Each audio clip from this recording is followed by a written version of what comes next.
नमस्कार दोस्तों, जैसा कि मैंने लिखा है यूट्यूब पर पहली बार चैप्टर वाइज आपको वीडियो नहीं मिली होगी और आज हम केमिस्ट्री के 1000 क्वेश्चंस को करने वाले हैं। वीडियो को शुरू से अंत तक देखिएगा, स्किप मत करिएगा। कुछ चीज़ें हैं जिनके बारे में हम जल्दी से जल्दी बात करना चाहेंगे कम समय में। अब देखो, इस चैनल को अगर जो आपने अभी तक सब्सक्राइब नहीं किया तो ये गलत काम किया है। तो पहला काम करो, नीचे आपको सब्सक्राइब का बटन दिख रहा होगा, उसको क्लिक करके सब्सक्राइब कर लो और बेल का आइकन क्लिक कर लेना, क्योंकि बहुत सारी वीडियोज आगे भी आने वाली जो आपको मिलती रहेंगी। और एक और बात, आपने टेलीग्राम ग्रुप नहीं ज्वाइन किया हमारा तो वो भी ज्वाइन कर लो, उसकी लिंक डिस्क्रिप्शन में मिल जाए। 1000 क्वेश्चंस को देखने वाले, अगर जो हम इस पीडीएफ के बारे में डिस्कस कर दें तो आपको इसमें फिजिक्स मिलता है जो आपका चैप्टर वाइज दिया गया है, जिसको हमने किया था। केमिस्ट्री मिलता है जो आपको चैप्टर वाइज दिया गया है, लेकिन साथ में इसमें केमिस्ट्री में 500 एक्स्ट्रा क्वेश्चन वन लाइनर मिल जाते हैं जो प्रीवियसली एग्जाम में कहीं ना कहीं पूछे गए थे। बायोलॉजी में अभी आपको चैप्टर वाइज मिलता है और अलग से 500 इंपॉर्टेंट वन लाइनर क्वेश्चन मिल जाते हैं जो कहीं ना कहीं प्रीवियसली एग्जाम में पूछा गया है। तो इसलिए बहुत इंपॉर्टेंट है ये वाला पीडीएफ, आपके लिए ले सकते हो, डायरेक्ट लिंक आपको डिस्क्रिप्शन में मिल जाएगा। चलिए केमिस्ट्री का पहला चैप्टर शुरू करते हैं, पदार्थ व उसकी प्रकृति व परमाणु संरचना। तो पहला प्रश्न आपके सामने है, केमिस्ट्री विज्ञान का जनक या रसायन विज्ञान का जनक किसे कहते हैं? तो ये बोलते हैं लवासिए को। लवासिए को रसायन विज्ञान का जनक मानते हैं। नेक्स्ट है पदार्थ की चौथी अवस्था। देखो, अभी तक आपने कौन कौन सी अवस्था पढ़ी होगी? पदार्थ की 3 अवस्था, ठोस और द्रव और गैस, लेकिन चौथी अवस्था भी यहाँ पे जानना जरूरी है। चौथी अवस्था प्लाज्मा होती है। अब देखो, 5वीं अवस्था के बारे में भी चर्चा की जा रही है, जिसको हम बोलते हैं बोस आइंस्टीन कंडक्ट। ठीक है, ये भी आप ध्यान रखिएगा। नेक्स्ट बात करें, वह प्रक्रिया जिसमें पदार्थ गर्म करने पर सीधे ठोस से गैस रूप में परिवर्तित हो जाती है, उस प्रक्रिया को क्या बोलते हैं? उस प्रक्रिया को बोलते हैं ऊर्ध्वपातन। अब अगर जो आपसे पूछे ऊर्ध्वपातन क्रिया का एक एग्जाम्पल बताओ तो आप क्या बताओगे? कपूर का जलना ऊर्ध्वपातन क्रिया का एग्जाम्पल है। कपूर में क्या होता है? जो ठोस कपूर होती है वो सीधे गैस रूप में परिवर्तित हो जाती है। आगे बात करें, क्वेश्चन नंबर 4 है, ऊर्ध्वपातन प्रक्रिया का उदाहरण है तो आयोडीन और कपूर। नेक्स्ट बात करें, पृथ्वी पर पाया जाने वाला सर्वाधिक तत्व। देखिए, तत्व की बात हो रही है तो ऑक्सीजन होता है 46.60%। ऑप्शन नहीं है, ऑनलाइनर है। किसी तत्व का सबसे छोटा कण होता है, तत्व का सबसे छोटे कण की बात करें तो अणु होता है, जिसको हम मॉलिक्यूल बोलते हैं। नेक्स्ट बात करें, किसी विशेष दाब पर वह नियत ताप जिस पर कोई द्रव जमता है उसे क्या बोलते हैं? उसे हम हिमांक बोलते हैं। ठीक, इसको ध्यान रखिएगा। पदार्थ की 5वीं अवस्था के बारे में यहाँ पे बताया गया। 5वीं अवस्था ध्यान रखिएगा, Bose Einstein condensate. Bose Einstein condensate. Next question है आपका क्वेश्चन नंबर 9, तत्व क्या है? तत्व के बारे में ध्यान रखिए। तत्व वह शुद्ध पदार्थ होता है जो 2 या 2 से अधिक पदार्थों में विभाजित नहीं किया जा सकता, ना ही वह अन्य सरल पदार्थों के योग से बनाया जा सकता है, उसे क्या बोलते हैं? तत्व बोलते हैं। यौगिक की बात कर लेते हैं, वह शुद्ध पदार्थ जो 2 रासायनिक रूप से 2 या 2 से अधिक तत्वों का एक निश्चित अनुपात में मिलाकर बन, देखो 2 या 2 से अधिक पदार्थों को जब एक निश्चित अनुपात में मिलाकर बनाया जाता है तो उसे क्या बोलते हैं? यौगिक बोलते हैं। और मिश्रण की बात करें, वह पदार्थ जो 2 या 2 से अधिक तत्वों के संयोग के किसी भी अनुपात में मिलाने से बनता है मिश्रण। मिश्रण मतलब किसी भी अनुपात में, यौगिक मतलब एक निश्चित अनुपात में मिलाने से जब बनता है तो यौगिक होता है, और किसी भी अनुपात में जब मिलाने से बनता है तो मिश्रण बनता है। आगे बात करें, क्वेश्चन नंबर 12 है, तत्व का वह छोटा कण जो किसी भी रासायनिक अपक्रिया में भाग ले सकता है वह क्या कहलाता है? वह कहलाता है परमाणु। परमाणु की बात करें, एटॉम की बात करें, ये किसी भी रासायनिक क्रिया में भाग ले सकता है। नेक्स्ट बात करें, परमाणु क्रमांक कहते हैं तो परमाणु क्रमांक किसे कहते हैं? किसी तत्व के नाभिक में उपस्थित प्रोटॉनों की संख्या को हम परमाणु क्रमांक कहते हैं। यानी कि कह सकते हैं कि परमाणु क्रमांक इक्वल टू नाभिक में उपस्थित प्रोटॉनों की संख्या। द्रव्यमान संख्या की बात करें, यहाँ पे आपके न्यूमेरिकल बनते हैं कि अगर जो आपको द्रव्यमान संख्या दे दिया, प्रोटॉनों की संख्या दे दिया तो न्यूट्रॉनों की संख्या पूछा जा सकता है, या फिर न्यूट्रॉनों की संख्या दे दिया, प्रोटॉनों की संख्या दे दिया और द्रव्यमान संख्या पूछा जा सकता है। इसलिए ध्यान रखिएगा, द्रव्यमान संख्या इक्वल होता है प्रोटॉनों की संख्या प्लस न्यूट्रॉनों की संख्या। ठीक, तो इसको भी आप ध्यान रखिएगा। क्वांटम संख्या होती है, क्वांटम संख्या 4 होती है। नेक्स्ट क्वेश्चन है, समस्थानिक किसे बोलते हैं? तो समान परमाणु क्रमांक तथा भिन्न भिन्न परमाणु द्रव्यमान के परमाणुओं को हम बोलते हैं समस्थानिक। क्या है? समान परमाणु क्रमांक तथा भिन्न भिन्न परमाणु परमाणु द्रव्यमान वाले परमाणुओं को क्या बोलते हैं? समस्थानिक। अब आते हैं नेक्स्ट क्वेश्चन पर। सबसे अधिक समस्थानिक वाला तत्व है तो पोलोनियम। सबसे अधिक समस्थानिक वाला तत्व होता है पोलोनियम। और प्रोटॉनों की संख्या समान व न्यूट्रॉनों की संख्या भिन्न भिन्न किसमें होती है? ये होती है आपका समस्थानिक में। आगे चले, नेक्स्ट है संभारिक भी देख लेते हैं। समान परमाणु द्रव्यमान परंतु भिन्न भिन्न परमाणु क्रमांक वाले परमाणुओं को क्या बोलते हैं? तो जिसमें समान परमाणु द्रव्यमान हो और भिन्न भिन्न परमाणु क्रमांक हो उनको हम बोलते हैं संभारिक। आगे चल, देखो रिवीजन के लिए बेस्ट क्लास है। अच्छे से ईयरफोन लगा के पूरा वीडियो देखिएगा, थोड़ा लंबा चल सकता है इसलिए आप धैर्य बनाए रखिएगा। नेक्स्ट है किसे विभाजित नहीं किया जा सकता? तो परमाणु की बात करें, इसे विभाजित नहीं किया जा सकता। परमाणु की खोज की थी जॉन डाल्टन ने। परमाणु के नाभिक के अवयव होते हैं तो प्रोटॉन या न्यूट्रॉन परमाणु के नाभिक के अवयव होते हैं। आवेश रहित कण होता तो न्यूट्रॉन की बात करें, आवेश रहित कण होता जिस पर कोई आवेश नहीं होता। पॉजिट्रॉन होता है तो पॉजिट्रॉन एक प्रकार का धनावेशित इलेक्ट्रॉन होता है। पॉजिट्रॉन की खोजकर्ता की बात करें तो एंडरसन पॉजिट्रॉन के खोजकर्ता थे। नेक्स्ट बात करें, एक भारतीय वैज्ञानिक जिनका नाम एक विशिष्ट मूल कण के साथ जुड़ा है, उनका नाम है सत्येंद्र नाथ बोस। क्या नाम है? सत्येंद्र नाथ बोस। नेक्स्ट बात करें, तत्वों का आवर्ती वर्गीकरण। आवर्त सारणी का जनक किसे मानते हैं? मेंडलीव को हम आवर्त सारणी का जनक मानते हैं। नेक्स्ट बात करें, किस वैज्ञानिक ने तत्वों को सबसे पहले वर्गीकरण करने का प्रयास किया था? किसने किया था? डोबो राइनर ने। किसने? डोबो राइनर ने। नेक्स्ट बात करें, किस वैज्ञानिक ने आवर्त सारणी का निर्माण सबसे पहले किया? किसने किया था? मेंडलीव ने। आधुनिक आवर्त सारणी में आवर्तों की संख्या होती है, ये होती है 7। आधुनिक आवर्त सारणी की मुख्य समूहों की संख्या होती है। आधुनिक आवर्त सारणी, देखो आवर्त सारणी बहुत इंपॉर्टेंट है, आपके प्रश्न बन सकते हैं। जितने इंपॉर्टेंट लगे मुझे, मैंने इसमें करा दिया। वैसे मुझे लगता कि आवर्त सारणी का एक स्पेशली अलग वीडियो देना चाहिए, क्योंकि आवर्त सारणी पिछली बार रेलवे एग्जाम की बात करें बहुत इंपॉर्टेंट टॉपिक केमिस्ट्री में बन गया था। हर सेट में 2 क्वेश्चन आपके आवर्त सारणी से पूछे जा रहे थे। ठीक, बात करें आधुनिक आवर्त सारणी में आवर्तों की संख्या 7 होती है। आवर्त सारणी की बात करें, इसमें समूहों की संख्या 18 होती है। सबसे हल्की अक्रिय गैस की बात करें तो हीलियम गैस होता है, इसे हम नोबल गैस भी बोलते हैं। आधुनिक आवर्त सारणी में कुल कितने तत्व हैं? तो 118 तत्व हैं।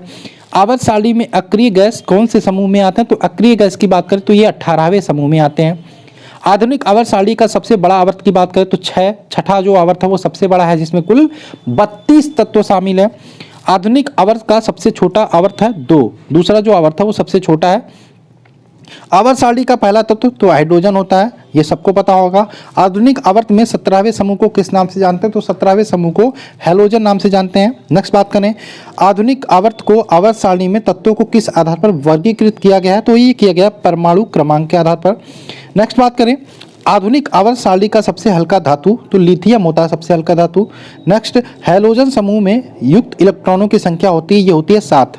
आवर्त सारणी में लंबवत स्तंभों को कहते हैं वर्ग बोलते हैं, जिसमें जो 18वां है। ठीक है, कुल टोटल लंबवत स्तंभ कितने? 18 है, इसको हम बोलते हैं वर्ग।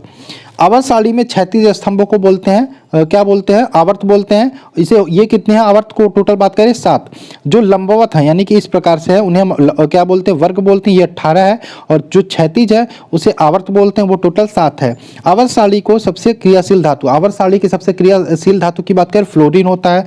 कौन सी धातु अधातु में चमक होती है? तो हीरा। हीरा में क्या होती है? चमक होती है।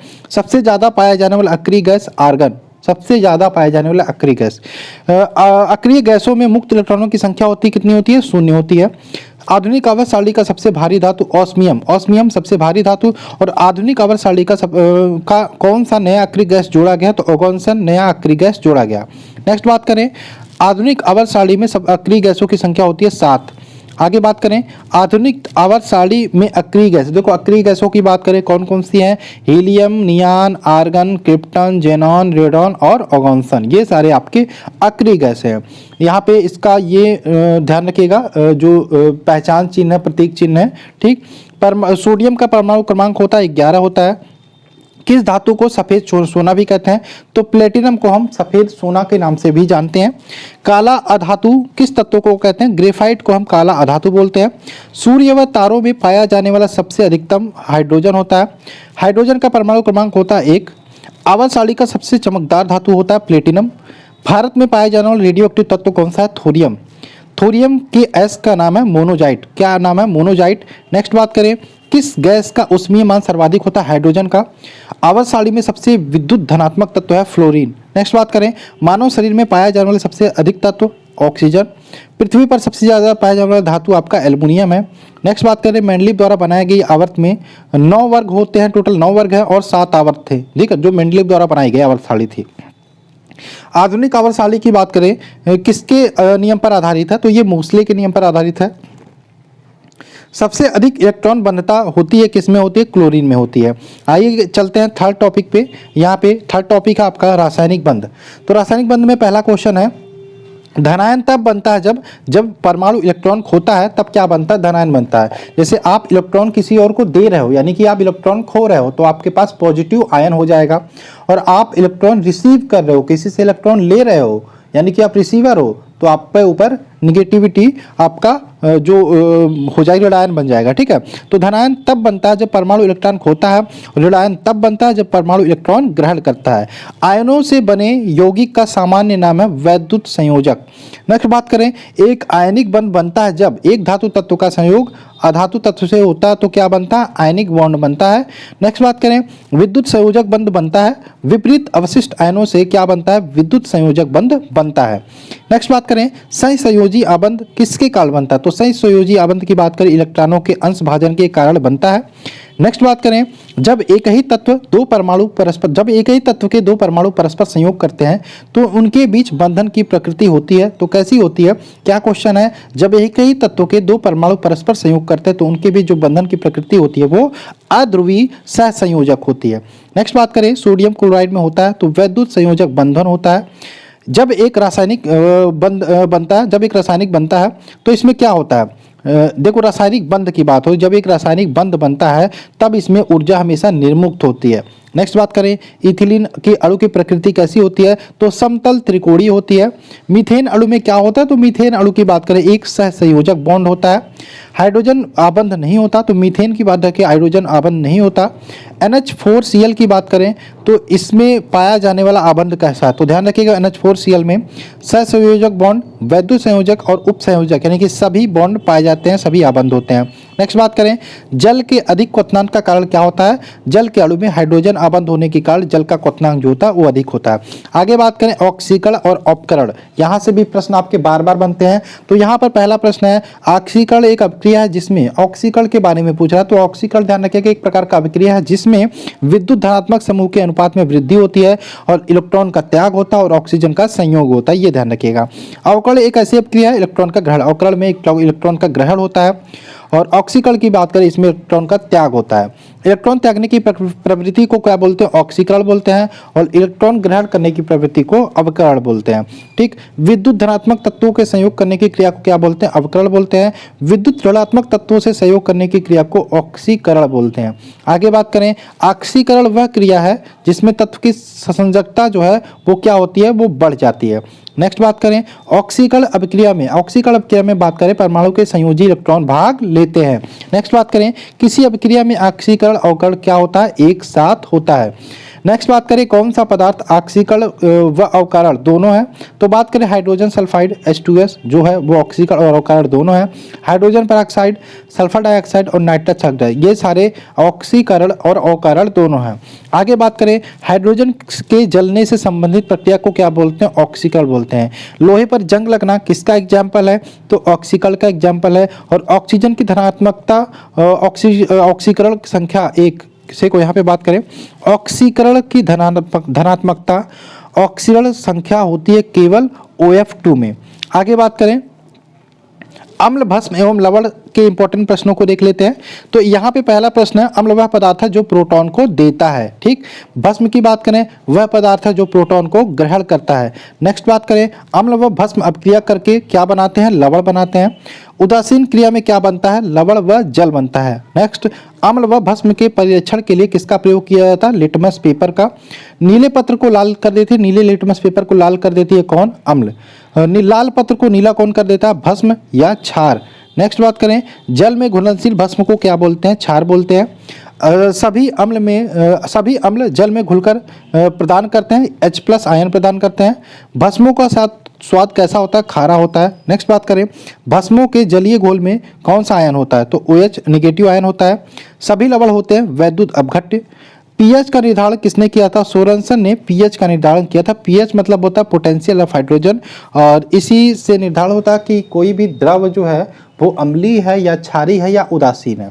ठीक, ये तो सबको पता होगा। वैसे शुद्ध जल कप में हाइड्रोजन आयन सांद्र का मान होता है 10⁻⁻⁷, और यहाँ पे अगर जो पूछे शुद्ध जल का जो पीएच मान कितना होता है तो 7 होता है। ठीक, अम्लीय घोल का पीएच मान की बात करें 7 से कम होता है, यानी कि अगर जो पीएच की बात करें पोटेंशियल ऑफ हाइड्रोजन 7 से कम है तो अम्लीय होगा, 7 से ज़्यादा क्षारीय होगा, और 7 पर क्या होगा? उदासीन होगा। ठीक उदासीन घोल का पीएच कितना होता है? 7 होता है। क्षार का पीएच कितना होता है? 7 से अधिक होता है। अम्लीय घोल का पीएच होता है 7 से कम। आगे बात करें, सभी अम्ल धातुओं से क्रिया करके कौन सी गैस निकालते हैं? तो सभी अम्ल धातुओं से क्रिया करके हाइड्रोजन गैस निकालते हैं। सामान्य व्यक्ति के रक्त का पीएच, ब्लड का पीएच वैल्यू पूछ रहा तो 7.4 होता है। मोहर लवण होते हैं तो दृक लवण जो होते हैं वो एक प्रकार का मोहन लवण होते हैं। नेक्स्ट बात करें, जल में सामान्य लवणों के घोल होते हैं तो सोडियम के धनात्मक आयन तथा क्लोरीन के धनात्मक आयन होते हैं। जो लवण अवशोषण करता है वो क्या कहलाता है? हाइग्रोस्कोपिक लवण। जो लवण अवशोषण करता है वो कहलाता है हाइग्रोस्कोपिक लवण। नेक्स्ट बात करें, ताजे दूध का पीएच 6 होता है। जब यह खट्टा हो जाए तो पीएच मान होगा 6 से कम। नेक्स्ट बात करें, पीएच दर्शाता है तो पीएच के बारे में हमने बात किया, पोटेंशियल ऑफ हाइड्रोजन होता है। किसी घोल के अम्लीय व क्षारीय होने का मूल्यांक होता है या सूचक होता है। आगे बात करें, अमोनियम क्लोराइड का जलीय विलयन कैसा होता है? तो यह अम्लीय होता है। अम्लीय होगा यानी कि 7 से ज़्यादा पीएच वैल्यू होगा, अम्लीय होगा यानी कि 7 से कम पीएच वैल्यू इसका होगा। ठीक, आगे बात करें,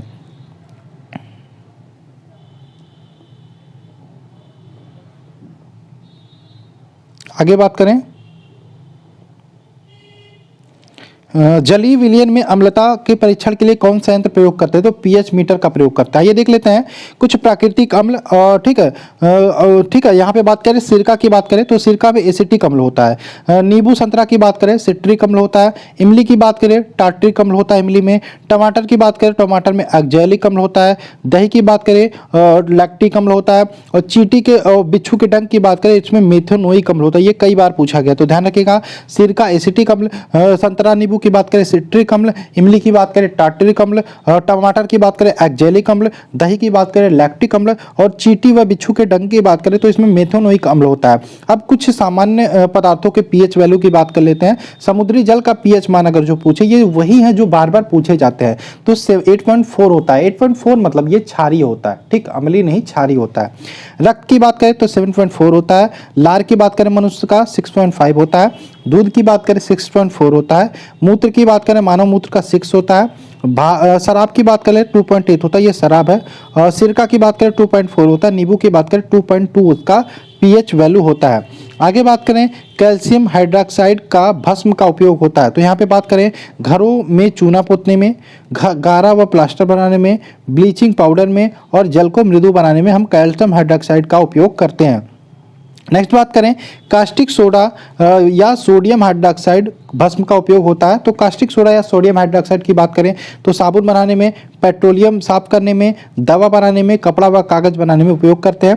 नेक्स्ट बात करें, मिल्क ऑफ मैग्नीशियम हाइड्रोक्साइड का उपयोग होता है तो मिल्क ऑफ मैग्नीशियम हाइड्रोक्साइड की बात करें पेट की अम्लता दूर करने में इसका उपयोग किया जाता है। आगे बात करें विलयन का टॉपिक का क्वेश्चन देख लेते हैं। विलयन की बात करें तो समांगी विलयन पूछे तो नमक और जल के विलयन को हम समांगी विलयन बोलते हैं। नेक्स्ट, किसी विलयन में अवयवों के अंदर अंतर को देखा नहीं जा सकता तो समांगी विलयन जो होता है, अच्छा नमक और जल के घोल को अगर आप मिला देते तो एक प्रकार का समांगी विलयन होता है। तो क्या उसमें आप अलग अलग दोनों चीजों को देख सकते हो मिलाने के बाद? नहीं देख सकते, तो एक प्रकार का समांगी विलयन होता है। पारा का सोडियम के साथ विलयन होता है तो ठोस विलयन होता है। नेक्स्ट बात करें, जब विलयन में कोई पदार्थ एक सीमा के बाद और अधिक ना घोला जा सके तो ऐसे विलयन को क्या बोलते हैं? संतृप्त विलयन। आगे बढ़े, किसी पदार्थ के विलयन को गर्म करने से उसकी विलेयता पर क्या प्रभाव पड़ेगा? विलेयता बढ़ जाती है। नेक्स्ट, जब किसी विलयन में विलेय की घुली हुई मात्रा विलायक की मात्रा की तुलना में बहुत कम होती है तो ऐसे विलयन को बोलते हैं तनु विलयन। नेक्स्ट बात करें, पायस विलयन का उदाहरण होता है दूध होता है। विलयन होता है अस्थायी एवं पारदर्शक होता है। नेक्स्ट बात करें, विलयन में जो पदार्थ अधिक मात्रा में उसे क्या बोलते हैं? विलायक बोलते हैं। नेक्स्ट, विलयन में जो पदार्थ कम मात्रा में उसे विलेय बोलते हैं। और दाब बढ़ाने पर द्रव में गैसों की विलेयता क्या होती है? बढ़ती है। आगे चले, नेक्स्ट है कार्बन और उसके यौगिक। इसके क्वेश्चन को आइए देख लेते हैं। कार्बन व उसके यौगिक की बात करें, इसमें पहला प्रश्न आपके सामने है, कार्बन क्या है? तो कार्बन, ध्यान रखिएगा हमेशा कि कार्बन एक अधातु होता है। ठीक, आगे बात करें, ऐसे पदार्थ जिनके रासायनिक गुण समान एवं भौतिक गुण भिन्न भिन्न होते हैं क्या कहलाते हैं? अपरूपक कहलाते हैं। क्या कहलाते हैं? अपरूपक। कार्बन के मुख्यतः अपरूपक की बात करें तो कार्बन के दो अपरूपक याद रखिएगा, हीरा और ग्रेफाइट। हीरा और ग्रेफाइट, ठीक है। आगे बात करें हीरा होता है, तो हीरा की बात करें, जब भी आपसे हीरा की बात की जाए तो हीरा ताप व विद्युत का कुचालक होता है, दुनिया का सबसे कठोरतम पदार्थ होता है। दुनिया का सबसे कठोरतम पदार्थ पूछे तो भी हीरा आंसर लगाएंगे। ताप व विद्युत का कुचालक होता है, हीरा होता है, ये भी ध्यान रखिएगा। इस पर अम्ल क्षार का प्रभाव नहीं पड़ता, ये भी ध्यान रखना है। पूर्ण आंतरिक परावर्तन के काल जो होता है हीरा चमकता है। तो क्वेश्चन आता है हीरे का चमकना किसका काल होता है? तो पूर्ण आंतरिक परावर्तन के काल। नेक्स्ट होता है आपका शुद्ध हीरा पारदर्शक होता है एवं रंगहीन होता है, कोई भी कलर नहीं होता, आर पार दिखाई देता है। कुछ हीरे काले होते हैं जिन्हें बोट भी कहते हैं। बोट का उपयोग की बात करें शीशा काटने में होता है। आपने देखा होगा जो शीशा काटने का यंत्र होता है उस पर काले कलर का छोटा सा टुकड़ा लगा होता है, वो हीरा होता है। आगे बात करें ग्रेफाइट होता है। ग्रेफाइट की बात करें विद्युत का सुचालक होता है। अपेक्षिक घनत्व की बात करें ग्रेफाइट का 2.2 होता है और इसे काला शीशा भी कहते हैं। किसको? ग्रेफाइट को। पेंसिल बनाने में, परमाणु भट्ठी में इलेक्ट्रोड के रूप में ग्रेफाइट का उपयोग किया जाता है। आगे बात करें कार्बन व हाइड्रोजन के यौगिक को क्या बोलते हैं? तो कार्बन एवं हाइड्रोजन के यौगिक को बोलते हैं हाइड्रोकार्बन। नेक्स्ट, हाइड्रोकार्बन का प्राकृतिक स्रोत होता है। तो हाइड्रोकार्बन के प्राकृतिक स्रोत की बात करें तो पेट्रोलियम, जिसको हम कच्चा तेल बोलते हैं, ये आपका हाइड्रोकार्बन का प्राकृतिक स्रोत होता है। संतृप्त हाइड्रोकार्बन के उदाहरण की बात करें तो संतृप्त हाइड्रोकार्बन में methane, ethane, propane, butane, alkane आदि आ जाते हैं। और असंतृप्त हाइड्रोकार्बन की बात करें इसमें एल्कीन, एल्काइन, ये सारे आ जाते हैं। एल्कीन में ध्यान रखिएगा द्विबंध होता है और एल्काइन में आपका त्रिबंध होता है। नेक्स्ट बात करें प्राकृतिक बहुलक के उदाहरण, तो प्राकृतिक बहुलक के उदाहरण की बात करें स्टार्च एवं सेलुलोज, ये दोनों आपके प्राकृतिक बहुलक के उदाहरण होते हैं। थर्मोप्लास्टिक के एग्जाम्पल की बात करें तो थर्मोप्लास्टिक के एग्जाम्पल होते हैं पॉलीथीन, नायलॉन, पॉलीविनाइल क्लोराइड और आपके टेफ्लॉन और पॉलीस्टाइन। पॉलीविनाइल क्लोराइड को हम पीवीसी बोलते हैं। नेक्स्ट बात करें थर्मोसेटिंग प्लास्टिक का उदाहरण होता है। थर्मोसेटिंग प्लास्टिक की बात करें बेकेलाइट और मेलामाइन जो होता है, ये थर्मोसेटिंग प्लास्टिक के एग्जाम्पल उदाहरण होते हैं। मानव द्वारा संश्लिष्ट किया गया पहला रेशा, तो मानव द्वारा बनाया गया पहला रेशा कौन सा था? नायलॉन था। आगे बात करें एथेन का आणविक सूत्र C2H6 होता है, तो ये भी ध्यान रखना है C2H6 होता है और इसमें टोटल 7 सहसंयोजक बंध होते हैं, ये आपका आंसर, ये ध्यान रखना, ठीक है। संगमरमर का रासायनिक सूत्र CaCO3 होता है। इथाइल अल्कोहल का रासायनिक सूत्र होता है C2H5OH। बेंजीन का सूत्र C6H6 और बेंजीन की संरचना बहुत इंपॉर्टेंट है, ये ध्यान रखना, इस प्रकार से होता है, ठीक।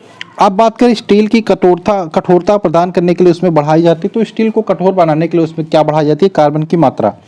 कौन सर्वाधिक यौगिक का निर्माण करता है? तो कार्बन। पेंसिल का लेड बना होता है ग्रेफाइट का, स्नेहक के रूप में ग्रेफाइट को यूज किया जाता है, ध्यान रखिएगा। किस कोयले में कार्बन की प्रतिशत मात्रा सबसे अधिक होती है? तो एंथ्रेसाइट जो कोयला होता है उसमें कार्बन की प्रतिशत मात्रा होती है, सबसे ज़्यादा होती है।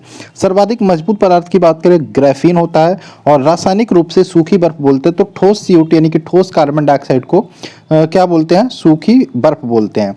नेक्स्ट बात करें ईंधन के बारे में, ईंधन के कुछ क्वेश्चन देख लेते हैं। तो ईंधन की बात करें वह पदार्थ जो हवा में जलकर बगैर अनावश्यक उत्पाद के ऊष्मा उत्पन्न करे उसे क्या बोलते हैं? ईंधन बोलते हैं। हवा में जलकर बगैर अनावश्यक उत्पाद के, बगैर अपशिष्ट के, ठीक। आगे बात करें ईंधन, अच्छे ईंधन के गुण क्या होता है? तो अच्छे ईंधन के गुण की बात करें वह सस्ता व आसानी से उपलब्ध हो, उसका ऊष्मीय मान उच्च हो, जलने के बाद अधिक मात्रा में अपशिष्ट पदार्थ ना बचे और जल जाने के बाद कोई हानिकारक पदार्थ उत्पन्न ना हो, जमाव व परिवहन आसानी से हो, जलन नियंत्रित हो, इसी ये अच्छे ईंधन के गुण होते हैं। ये सब आप ध्यान रखिएगा, इंपॉर्टेंट है, बन सकता है यहाँ से क्वेश्चन। अच्छे ईंधन का ऊष्मीय मान क्या होना चाहिए? उच्च होना चाहिए। कौन सा मिश्रण कोल गैस कहलाता है? तो ध्यान रखिएगा H2CH4 और CO, इसका जो मिश्रण होता है उसे हम कोल गैस बोलते हैं। कार्बन मोनोऑक्साइड व नाइट्रोजन गैस के मिश्रण को क्या बोलते हैं? तो कार्बन मोनोऑक्साइड और नाइट्रोजन गैस के मिश्रण को बोलते हैं प्रोड्यूसर गैस। नेक्स्ट बात करें प्राकृतिक गैस के मुख्यतः होता है, तो प्राकृतिक गैस में मुख्यतः होता है मीथेन, जिसे हम CH4 बोलते हैं। नेक्स्ट बात करें नॉर्मल ब्यूटेन तथा आइसोब्यूटेन का द्रवीभूत किया हुआ मिश्रण क्या कहलाता है? तो कहलाता है क्या? द्रवित पेट्रोलियम गैस। आगे बात करें सुरक्षा की दृष्टि से खाना पकाने वाली जो एलपीजी गैस में क्या मिलाकर गंधयुक्त बनाया जाता है। ध्यान रखिएगा, सुरक्षा की दृष्टि से खाना पकाने वाली एलपीजी गैस में जो एथिल मरकैप्टन होता है वो मिलाकर उसे गंधयुक्त बनाया जाता है। ठीक, क्या होता है जब एथिल मरकैप्टन मिला दिया जाता है एलपीजी में, तो वो जब भी लीकेज होता है तो वो महकने लगता है और लोगों को पता चल जाता है कि हाँ एलपीजी महक रहा है, लीक हो रहा है, तो इससे वो बचाव का उपाय ढूंढते हैं। नेक्स्ट बात करें गोबर गैस में मुख्यतः होता है, तो गोबर गैस में बात करें मीथेन होता है। एलपीजी के मुख्य रूप से कौन सी गैस होती है, तो ब्यूटेन होती है।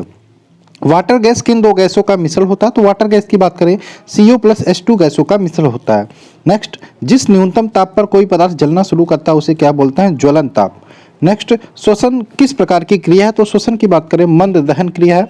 नेक्स्ट बात करें बिना किसी बाहरी उष्मा के संपीड़ित होने वाली दहन क्रिया को क्या कहते हैं, स्वतः दहन। नेक्स्ट, अग्निशमन यंत्रों से भरा सोडियम बाइकार्बोनेट घोल किससे क्रिया करके कार्बन डाइऑक्साइड गैस बनाता है, तो गंधक व अम्ल से क्रिया करके ये कार्बन डाइऑक्साइड गैस बनाता है। नेक्स्ट, सोडियम बाइकार्बोनेट को अग्निशमक के रूप में क्यों प्रयोग किया जाता है, क्योंकि आग की गर्मी प्राप्त कर वह CO2 उत्पन्न कर सकता है। आगे बात करें अग्निशमन यंत्रों में बोतल में रखे सांद्र सल्फ्यूरिक अम्ल के साथ किसका सांद्र विलयन रखा जाता है, तो जो अग्निशमन यंत्र होते हैं उसमें सोडियम कार्बोनेट और सल्फ्यूरिक अम्ल के साथ यहाँ पे विलयन रखा जाता है। नेक्स्ट, पेट्रोल से लगी आग बुझाने के लिए किसका प्रयोग किया जाता है, तो झाग वाला फोम का प्रयोग किया जाता है। एलपीजी का पूरा नाम लिक्विड पेट्रोलियम गैस। सीएनजी का पूरा नाम पूछे तो कंप्रेस्ड नेचुरल गैस होता है। देखो यहाँ पे एक रिवीजन करने की कोशिश कर रहे हैं हम, ठीक है, अच्छे से आप पढ़ चुके होंगे, अभी तो एग्जाम टाइम है इसलिए हम जल्दी जल्दी कर रहे हैं, क्योंकि आपका हम यही चाहेंगे कि आप जो भी हो 1.5 घंटे में लगभग जो भी 1000 क्वेश्चन है वो आप कर लो। नेक्स्ट, हाइड्रोजन, चारकोल, प्राकृतिक गैस तथा गैसोलीन में किसका मान अधिकतम होता है, तो हाइड्रोजन का होता है। डीजल, कोयला, हाइड्रोजन तथा केरोसिन में कौन सा ईंधन न्यूनतम पर्यावरणीय प्रदूषण करता है, तो हाइड्रोजन गैस। नेक्स्ट बात करें सर्वोत्तम ईंधन होता है, तो गैसीय ईंधन सर्वोत्तम होता है। भविष्य का ईंधन किसे बोलते हैं, भविष्य का ईंधन हाइड्रोजन को बोलते हैं। नेक्स्ट बात करें स्वतः दहन पाया जाता है किसमें, फास्फोरस में। ठीक, एथिलीन ब्रोमाइड को पेट्रोल में मिलाने से क्या प्राप्त होता है, तो एथिलीन ब्रोमाइड को पेट्रोल में मिलाने पे यह क्या होता है, यह ईंधन का ऑक्टेन संख्या जो होता है वो बढ़ा देता है। ठीक, ईंधन का ऊष्मीय मान ज्ञात करने के लिए किस उपकरण का प्रयोग करते हैं, तो बम कैलोरीमीटर। अत्यंत वाष्पशील व अत्यंत ज्वलनशील ईंधन होता है पेट्रोल। कोल तार के प्रभाजी आसवन से 80 डिग्री से 110 डिग्री के मध्य प्राप्त होने वाले प्रभाज को क्या बोलते हैं, बेजोल। नेक्स्ट, लिम्बिड गोल्ड किसे बोलते हैं, तो लिम्बिड गोल्ड बोलते हैं पेट्रोल को। नेक्स्ट क्वेश्चन, सर्वोत्तम अपस्फोटिरोधी यानी कि सर्वोत्तम एंटी नॉकिंग कौन सा है, तो टेट्रा एथिल लेड जो होता है वो सर्वोत्तम अपस्फोटिरोधी है। आंतरिक दहन इंजनों के सिलेंडरों में उत्पन्न होने वाले तीव्र ध्वनि को क्या बोलते हैं, अपस्फोट। केरोसिन तेल के भंजन से प्राप्त गैस होती है, तो आयल गैस होती है। पेट्रोल की आग बुझाने में सर्वोत्तम साधन है बालू तथा फोम। किसमें शीशे की मात्रा अधिक होती है, तो उच्च ऑक्टेन वाले ईंधन में शीशे की मात्रा अधिक होती है। कौन सी वायु प्रदूषक गैस जीवाश्म ईंधन के ज्वलन स्वरूप उत्पन्न होती है, तो सल्फर डाइऑक्साइड। पेट्रोल की गुणवत्ता व्यक्त की जाती है ऑक्टेन संख्या में, पेट्रोल की गुणवत्ता व्यक्त की जाती है। नेक्स्ट, पेट्रोलियम में कौन सा मोम या वैक्स प्राप्त होता है, तो पैराफिन मोम। एंथ्रासाइट कोयला उच्च कोटि का है, इसमें ईंधन की मात्रा होती है 85%। ठीक, आगे बात करें, आगे हमारा धातु वाला टॉपिक, इसके कुछ क्वेश्चन देख लेते हैं। ऐसे तत्व जो इलेक्ट्रॉन का त्याग करते हैं क्या कहलाते हैं, धातु कहलाते हैं। ठीक, धातु उष्मा की व विद्युत की होती है, तो धातु की बात करें ये होती है सुचालक। विद्युत की सर्वश्रेष्ठ चालक की बात करें चांदी होता है। सबसे हल्की धातु लिथियम, सबसे भारी धातु ओस्मियम, सबसे कठोर धातु क्रोमियम। बहुत इंपॉर्टेंट तीनों क्वेश्चन है। सबसे हल्की धातु लिथियम हो गया, ठीक, और सबसे भारी धातु ओस्मियम, सबसे कठोर धातु आपकी क्रोमियम हो गया। ठीक, पृथ्वी की भूपर्पटी में पाया जाने वाला सर्वाधिक तत्व एल्युमिनियम होता है, लगभग 7%। भूपर्पटी में प्राकृतिक रूप से पाया जाने वाला तत्व खनिज होता है। धातुओं का उनकी सतह पर वायु व आर्द्रता के प्रभाव द्वारा नष्ट होना क्या कहलाता है, संक्षारण। क्या, संक्षारण।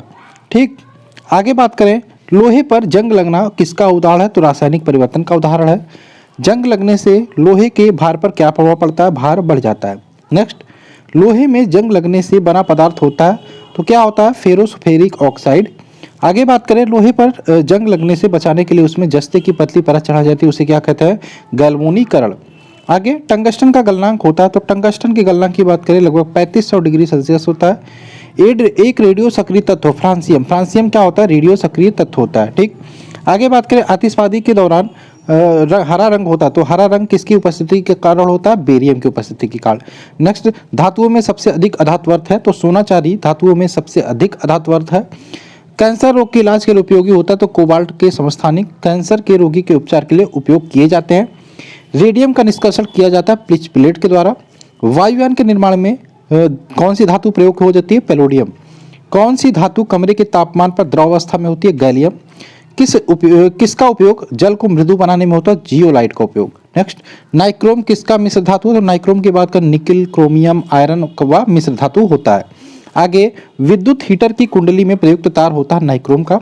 सबसे शुद्ध लोहा होता है वह क्यों? पिटवा लोहा, ध्यान रखिएगा, सबसे शुद्ध लोहा होता है क्योंकि इसमें कार्बन की मात्रा कम होती है। फोटोग्राफी प्लेट में उपयोग होता है सिल्वर ब्रोमाइड का, ध्यान रखिएगा, फोटोग्राफी प्लेट जो होती है उसमें सिल्वर ब्रोमाइड का उपयोग किया जाता है। और कृत्रिम वर्षा, देखो कृत्रिम वर्षा कराने के लिए किसका उपयोग होता है? सिल्वर आयोडेट का। बहुत इंपॉर्टेंट है ये क्वेश्चन ये, ठीक है। बादलों में जो बादल होते हैं, जो पानी वाले बादल होते हैं, उस पर क्या किया जाता है? सिल्वर आयोडाइड छिड़क दिया जाता है, जिससे वहाँ पे वो बादल होते हैं वो वर्षा कर देते हैं। नेक्स्ट बात करें, सोना को कठोर बनाने के लिए उसमें मिलाया जाता है तांबा या चांदी। किसको झूठा सोना बोलते हैं या बेवकूफ़ों का सोना बोलते हैं? तो आयरन पायराइट्स को। सफ़ेद सोना किसे बोलते हैं? प्लेटिनम को। एल्युमिनियम किसका अयस्क है? बॉक्साइट का अयस्क है। और पारा किसका अयस्क है? सीनेबार का अयस्क है पारा। आगे बात करें कुछ अधातु व मिश्र धातु के क्वेश्चंस को देख लेते हैं। आधुनिक आवर्त सारणी के अनुसार कितने अधात्विक तत्व हैं? तो 22 अधात्विक तत्व हैं, जिसमें 11 गैस है, 1 द्रव है और 10 ठोस हैं। द्रव अवस्था में किस स्थित अधातु है? तो द्रव अवस्था में स्थित अधातु की बात करें ब्रोमीन होता है। अधातु विद्युत की होती है तो कुचालक होती है। अपवाद इसमें है ग्रेफाइट, ये ध्यान रखिएगा, सुचालक होता है। नेक्स्ट बात करें, हाइड्रोजन के समस्थानिक होते हैं तो प्रोटीरियम, ड्यूटेरियम, ट्राइटियम, ये हाइड्रोजन के समस्थानिक होते हैं। ड्यूटेरियम के ऑक्साइड को कहते हैं तो भारी जल बोलते हैं। साधारण जल का कितना भारी जल होता है? तो यहाँ पे बात करें साधारण जल में कितना भारी जल होता है? तो 7000 भागों में 1 भाग भारी जल होता है, D2। नेक्स्ट बात करें भारी जल का उपयोग होता है तो भारी जल का उपयोग न्यूट्रॉन में मंदक के रूप में किया जाता है और ड्यूटेरियम में यौगिक बनाने में। जो जल साबुन के साथ आसानी से झाग दे उसे बोलते हैं, उसे मृदु जल बोलते हैं। और जो जल साबुन के साथ कठिनाई से झाग दे उसे बोलते हैं कठोर जल। जल की अस्थायी कठोरता होती है तो जल की अस्थायी कठोरता की बात करें उसमें घुले कैल्शियम और मैग्नीशियम के बाइकार्बोनेट के कारण होती है। और जल की ये अस्थायी हो गया। अस्थायी कठोरता की बात करें उसमें कैल्शियम और मैग्नीशियम के सल्फेट व क्लोराइड, नाइट्रेट के आदि के लवणों के घुलों के, देखो यहाँ पे फिर से बताने की कोशिश करते हैं, कन्फ्यूजन सा हो जाता है, इसमें बार बार क्वेश्चन गलत होता है, ठीक है। आपसे पूछे जल की अस्थायी कठोरता किसके कारण होती है? तो जल की अस्थायी कठोरता की बात करें उसमें घुले कैल्शियम मैग्नीशियम के बाइकार्बोनेट के कारण होती है। तो अस्थायी के कारण किसके कारण होती है? कैल्शियम और मैग्नीशियम के बाइकार्बोनेट के कारण। और जल की अस्थायी कठोरता की बात करें तो उसमें घुले कैल्शियम व मैग्नीशियम के सल्फेट है, बाइकार्बोनेट नहीं, सल्फेट, क्लोराइड, नाइट्रेट आदि लवणों के घुले रहने के कारण अस्थायी कठोरता होती है। कौन सी अधातु दोनों प्रकार की कठोरता दूर करती है? तो सोडियम कार्बोनेट। जल की अस्थायी कठोरता दूर करने की विधि है परम्यूटेट विधि। वायुमंडल में कितना परसेंट नाइट्रोजन है? 78%। नाइट्रोजन का उपयोग होता है तो नाइट्रोजन का उपयोग बर्फ बनाने में, नाइट्रिक अम्ल के निर्माण में, यूरिया अमोनियम सल्फेट बनाने में, विस्फोटक बनाने में, कृत्रिम रेशे बनाने में उपयोग किया जाता है। अक्रिय गैसें, निष्क्रिय गैसें, नोबल गैसें, तीनों एक ही नाम है। की बात करें आवर्त सारणी के किस वर्ग में रखा गया है?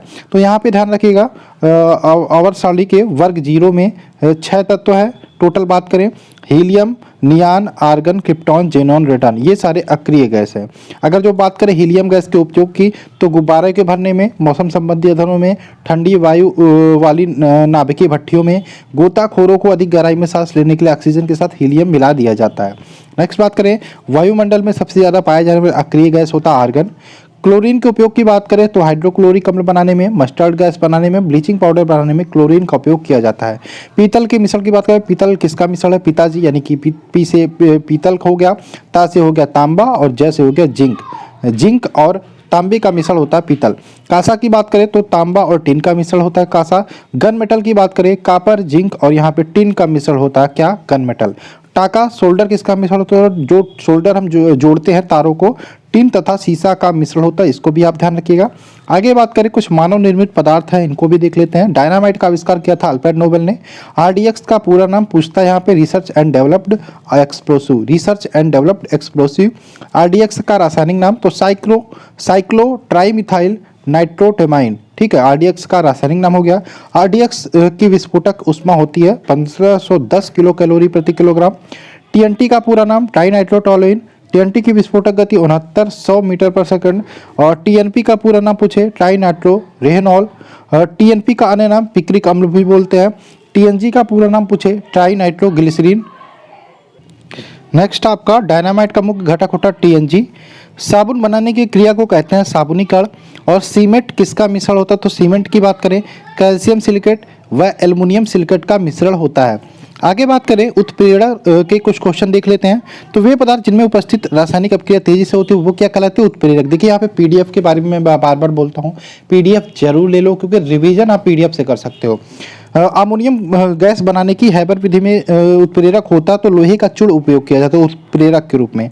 वनस्पति तेलों से कृत्रिम घी बनाने में उत्प्रेरक क्या होता है, निकल। क्या होता है, निकल। पुरातत्व अवशेषों की आयु निर्धारित की जाती है तो रेडियो कार्बन विधि C14 की मेथड से यहाँ पे पुरातत्व अवशेषों की आयु निर्धारित की जाती है। यदि किसी द्रव में घुलनशील पदार्थ मिलाया जाए या बढ़ जाए तो क्या होता है, द्रव का पृष्ठ तनाव यहाँ पे बढ़ जाता है। मिट्टी के क्षारकत्व घटाने के लिए प्रयुक्त होता है जिप्सम। टेल्कम पाउडर के निर्माण में प्रयोग होता है थियोफेस्टस खनिज। 1 किलोग्राम शहद से ऊर्जा प्राप्त होती है 3500 कैलोरी। और हंसाने वाली गैस को कहते हो तो नाइट्रस ऑक्साइड हंसाने वाली गैस को बोलते हैं। दिया सलाई में प्रयोग होता है लाल फास्फोरस। बर्तनों में कलई करने में प्रयोग होता है अमोनियम क्लोराइड। और पहला कार्बनिक पदार्थ जो प्रयोगशाला में बना था यूरिया। और पीले फास्फोरस को किस में रखा जाता है, जल में रखा जाता है। अस्पतालों में कृत्रिम सांस लेने के लिए सिलेंडरों में प्रयोग किया जाता है ऑक्सीजन व हीलियम के मिश्रण का।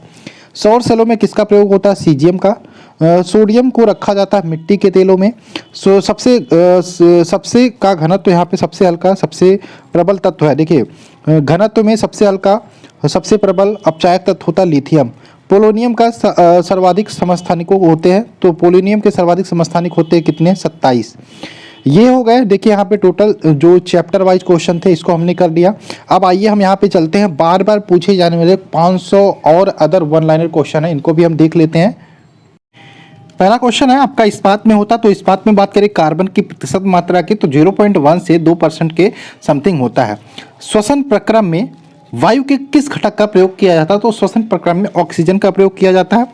भोजन में लवणों की मुख्य भूमिका होती है, तो भोजन में लवणों की मुख्य भूमिका की बात करें थोड़ी मात्रा में हाइड्रोक्लोरिक अम्ल बनाना जो कि भोजन के पाचन में सहायक होता है, HCl अम्ल की बात हो रही है। ठीक, आगे बात करें मनुष्य द्वारा सर्वाधिक उपयोग में लाए जाने वाला धातु होता है लोहा होता है। गोबर गैस का मुख्य घटक होता है मीथेन। पौधे के लिए सबसे अच्छा उर्वरक होता है कंपोस्ट। नेक्स्ट बात करें हाइड्रोक्लोरिक अम्ल के जलीय विलयन का पीएच होता है लगभग 2। सैलों तथा खनिजों में सर्वाधिक मात्रा में पाया जाने वाला तत्व होता है सिलिकॉन। आग बुझाने के लिए काम में लाई जाने वाली गैस है कार्बन डाइऑक्साइड। किस गैस के जलीय विलयन का तेज अम्लीय गुण होता है, सल्फर डाइऑक्साइड का। बॉक्साइट के एल्युमिनियम धातु का औद्योगिक उत्पादन प्रक्रिया से होता है, किस प्रक्रिया से, विद्युत अपघटन प्रक्रिया से। हाइड्रोजन अम्ल हाइड्रोजन तथा और किस तत्वों से बनता है, क्लोरीन।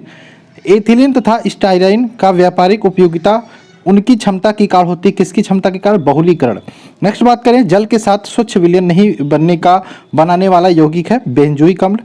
सुरा के शुद्ध अल्कोहल के इस प्रक्रम से प्राप्त होता है, तो ये हो गया आसवन। नेक्स्ट बात करें सागर जल में सर्वाधिक मात्रा में पाए जाने वाला पदार्थ होता है साधारण लवण। शर्करा विलयन की किण्वन से बनने वाली गैस है कार्बन डाइऑक्साइड। आगे बात करें एसिटिक अम्ल के जलीय विलयन का पीएच होता है 2 होता है और उसमें क्या मिलाने से उसका पीएच मान बढ़ जाता है, जलीय अमोनियम। देखिए यहाँ पे मैं एक चीज़ बताना चाहता हूँ, मैं पूरे 500 क्वेश्चन आज नहीं करवाऊंगा इसमें, ठीक है। वैसे आप एक काम कर सकते हैं, पीडीएफ आप जरूर ले लीजिएगा, ठीक है। पीडीएफ लेके आप जो भी चीज़ें आप यहाँ पे पढ़ रहे हो तेजी से एग्जाम से पहले रिविजन कर सकते हो, रात में आराम से बैठ के सोते सोते पढ़ सकते हो, रिविजन कर सकते हो। और अगर जो आप नहीं पढ़े हो तो आप याद भी कर सकते हो। पीडीएफ बहुत जरूरी, इसलिए मैं बार बार पीडीएफ पे जोर दे रहा हूँ। यहाँ पे बात करो पीडीएफ लोगे तो मुझे भी थोड़ा सा सपोर्ट मिल जाएगा। ऐसा प्राकृतिक पदार्थ जो केवल एक ही तत्व से बना हुआ है और जिसमें ऊर्जा प्राप्त की जा सकती है उसे कहते हैं कोयला। नेक्स्ट बात करें पेट्रोल से लगी आग को बुझाने के लिए प्रायः जल का इस्तेमाल नहीं किया जा सकता, क्योंकि अभी आप हमने देखा 2-3 क्वेश्चन में पेट्रोल से लगी आग बुझाने के लिए प्रयोग किया जाता है किसका, बालू के बारे में देखा, फोम के बारे में देखा, लेकिन यहाँ पे दिया जल का इस्तेमाल नहीं किया जा सकता। जल से नहीं बुझा सकते पेट्रोलियम की आग, क्योंकि जल और पेट्रोल आपस में अमिश्रणीय है। पेट्रोल जल की तरह सतह पर परत बना लेता है, ठीक। आगे बात करें औद्योगिक रूप से विद्युत अपघटन द्वारा बनाए गए पदार्थों के समूह को होता है यहाँ पे बात करें कॉस्टिक सोडा, क्लोरीन और एल्युमिनियम। पर्यावरण प्रदूषण का करने वाली गैस है, तो सल्फर डाइऑक्साइड पर्यावरण प्रदूषण करने वाली गैस है। नेक्स्ट बात करें, पौधे की वृद्धि के लिए सबसे महत्वपूर्ण यौगिक किसे बने होते हैं, तो नाइट्रोजन के। नेक्स्ट बात करें, कास्टिक सोडा के विलयन का अलसी के तेल के साथ गर्म करने से बने यौगिक को किस तरह से काम में लाया जाता है, तो साबुन बनाया जाता है। सल्फ्यूरिक अम्ल के औद्योगिक उत्पादन में काम आने वाली दो गैसें हैं, तो सल्फर डाइऑक्साइड और ऑक्सीजन। नेक्स्ट बात करें, महासागरों से शुद्ध जल किस विधि से प्राप्त की जाती है, तो आसवन विधि से प्राप्त की जाती है। और किस प्रक्रम से समुद्र जल से सामान्य लवण प्राप्त किया जाता है, वाष्पीकरण। नेक्स्ट बात करें, कठोर जल को उबालने के लिए इस्तेमाल की जाने वाली विद्युत उपकरण के तापन अवयव पर जमने वाली सफेद परत में क्या होती है, तो कैल्शियम तथा मैग्नीशियम का लवण होता है। नेक्स्ट, सामान्य लवण कौन सा है, तो सोडियम क्लोराइड की बात करें सामान्य लवण होता है। चट्टानों पर से गुजरने के बाद जल से क्या घुल जाने से कठोर हो जाता है, कैल्शियम कार्बोनेट। बेकिंग सोडा का रासायनिक नाम है, तो बेकिंग सोडा का रासायनिक नाम होता है सोडियम बाइकार्बोनेट। रोगग्रस्त वृक्कों के रोगियों के लिए यहाँ पे बात करें, अपोहन के प्रक्रम में प्रयुक्त घटना को कहते हैं, अपोहन मतलब डायलिसिस, ठीक है, इसको बोलते हैं परासरण। नेक्स्ट बात करें, बारूद किसका मिश्रण होता है, तो बारूद की बात करें नाइट्रेट, सल्फर व काठ कोयला या चारकोल का मिश्रण होता है। कपड़ों के रंग को विरंजन करने वाला विकर्मक होता है सल्फर डाइऑक्साइड। नेक्स्ट, किस ठोस वस्तु को गर्म करने पर उसका सीधे गैसीय रूप में परिवर्तन हो जाने की प्रक्रिया को क्या कहते हैं, ऊर्ध्वपातन बोलते हैं। बहुत ही इंपॉर्टेंट सारे क्वेश्चन है। नेक्स्ट है, सिल्वर हैलाइड का उपयोग फोटोग्राफी प्लेट में क्यों होता है, क्योंकि यह रंगहीन होता है। वृक्षों के समीप या उनके नीचे रात को नहीं सोना चाहिए, क्योंकि वृक्ष रात के समय कार्बन डाइऑक्साइड गैस छोड़ते हैं। वैज्ञानिक उपकरणों में परावैज्ञानिक किरणों को गुजारने के लिए सिलिका का शुद्ध क्रिस्टलीय रूप होता है, क्या होता है, क्वार्ट्ज कांच। हरे फलों को पकाने के लिए काम में लाई जाने वाली गैस होती है एथिलीन। प्राथमिक सोने का शुद्धता होता है 24 कैरेट। सर्पसिल एक प्रशांतक है, क्या है, एक प्रशांतक है। नेक्स्ट बात करें, मलेरिया रोधी औषधि के रूप में काम आने वाला यौगिक होता है, तो क्लोरोक्विनोन। मानव के द्वारा सर्वप्रथम प्रयोग में लाई जाने वाली धातु थी तांबा। सर्वाधिक अधातवर्त धातु कौन सी है, सोना सर्वाधिक अधातवर्त धातु है। कृत्रिम तौर पर गैसोलीन उत्पादन के औद्योगिक प्रक्रम को क्या बोलते हैं, क्या बोलते हैं, फिशर ट्रांसम प्रक्रम। नेक्स्ट, नदियों का जल वर्षा के जल के साथ कठोर होता है। नदियों का जल वर्षा के जल से कठोर होता है, जो नदियों का जल होता है वो वर्षा के जल की अपेक्षा कठोर होता है, क्योंकि इसमें कैल्शियम और मैग्नीशियम के लवण होते हैं। मानव रक्त का पीएच होता है लगभग 7.5। एबस्टेटस कारखानों में काम करने वाले मनुष्य वायु प्रदूषण का शिकार बनते हैं तथा उनके शरीर का सबसे अधिक प्रभावित होने वाला भाग कौन सा होता है, फेफड़ा। अपवहन या डायलिसिस उन रोगियों पर किया जाता है जिनके वृक्क विकार हो जाते हैं, ठीक, जिनके किडनी खराब हो जाते हैं। नेक्स्ट, भारतीय केंद्रीय औषधि अनुसंधान संस्थान कहाँ स्थित है, ये स्थित है लखनऊ में। लार की प्रकृति कैसी होती है, लार अम्लीय होता है। ऐसे वस्तु जिसकी पहचान मृदु एक्सरे या सॉफ्ट एक्सरे द्वारा हो सकती है, वो उसे बोलते हैं नकली सिक्कों का असली सिक्कों से, ठीक है, नकली सिक्कों को असली सिक्कों से, ठीक है। ये क्या क्वेश्चन है भाई, ऐसी वस्तु जिसकी पहचान मृदु एक्सरे या सॉफ्ट एक्सरे द्वारा हो सकती है, ठीक है, नकली सिक्कों का असली सिक्कों से, ये काट दीजिए आप। यहाँ पे बात करें कागज का पर पुराने अंगुलियों के निशान से डेवलप किया जाता है। देखो यहाँ पे बात करें कागज पर पुरानी अंगुलियों के निशान से डेवलप किया जाता है निनहाइड्रिन विलयन, ठीक है। मानव शरीर में शक्तियों को हानि न पहुँचाने वाले एल्कोहल की अधिकतम सांद्रता होती है 0.9%। शरीर में अवरक्ता की कमी के कारण होता है, किसकी कमी के कारण अवरक्ता होती है, लोहे की कमी के कारण, आयरन की कमी के कारण। शरीर में टीके द्वारा दवा के देने के लिए अधिक सिरिंज को रोगाणु रहित करने का सही उत्तम तरीका क्या, आप देखो यहाँ पे पहले शीशे के सिरिंज आते थे जिनको डॉक्टर उपयोग करने के बाद उबालते थे जिससे वो दूसरे को भी लगा सके। खैर अब तो प्लास्टिक के सिरिंज आ गए हैं, तो इसको रोगाणु रहित बनाने के लिए कह सकते हैं इसे अल्कोहल में थोड़ी देर के लिए रखा जाता है या फिर सैनिटाइज किया जाता है। ग्रामीण विद्युतीकरण तथा घरेलू घरों में खाना पकाने वाले सबसे उपयुक्त और सस्ता साधन है बायोगैस। पदार्थों में से विस्फोटक के रूप में काम आने वाला पदार्थ है TNT, ट्राइनाइट्रोटोलुएन। विस्फोटक तथा दहन के बीच अंतर होता है, तो विस्फोट और दहन के बीच की बात करें, विस्फोट के मामलों में परिसीमित क्षेत्र में दाब तेजी से बढ़ जाता है, लेकिन दहन के दौरान ऐसा कुछ नहीं होता। भारतीय विज्ञान कांग्रेस एसोसिएशन के सत्रों का आयोजन कब होता है, तो प्रत्येक वर्ष होता है। नेक्स्ट, प्रतिदीप्त नली या फ्लोरेसेंट ट्यूब की बात हो रही है। इसमें साधारणतः काम में लाए जाने वाले पदार्थ जो होता है ये होता है पारद और वाष्प आर्गन। नेक्स्ट बात करें आर्द्रजल जिसको हम टाइफाइड बोलते हैं के लिए सामान्यतः उपयोग लाई जाने वाली औषधि कौन सी है, तो क्लोरोमाइसिटिन होता है। मानव जाति के लिए ओजोन महत्वपूर्ण है क्योंकि यह पराबैंगनी किरणों को रोकने के लिए रक्षा आवरण बनाती है, सेफ्टी आवरण बनाती है। ठीक, आगे बात करें क्वेश्चन नंबर 64 है मानव तंत्र में रोगों से लड़ने वाली पदार्थ है, लोगों से लड़ने वाले पदार्थ होते हैं तो एंटीबॉडी या प्रतिरक्षी होते हैं। नेक्स्ट, भारत में उन स्थानों का क्रम जहां से तांबा, सोना, लोहा, कोयला पाए जाते हैं इस प्रकार के होते हैं। यहाँ पे ध्यान रखना, खेतड़ी, कोलार, कुंद्रेमुख, झरिया। झरिया जो है झारखंड में है, कोलार तो आपने मूवी देखी होगी, सुना होगा। तो ये वो स्थान है जहाँ पे लोहा, तांबा, कोयला, सोना ये सारे पाए जाते हैं। लोहे की प्रचुरतम स्रोत होता है तो हरी सब्जियाँ होती है लोहे का प्रचुरतम स्रोत। मानव शरीर में तंत्र में विटामिन कौन सा काम नहीं कर सकता, तो ऊर्जा प्रदान नहीं करता विटामिन, इसको ध्यान रखिएगा। तात्कालिक शक्ति के लिए धावकों को लिए क्या दिया जाता है, ग्लूकोज दिया जाता है। भोजन पकाते समय अधिकतम नष्ट होने वाला पदार्थ है विटामिन।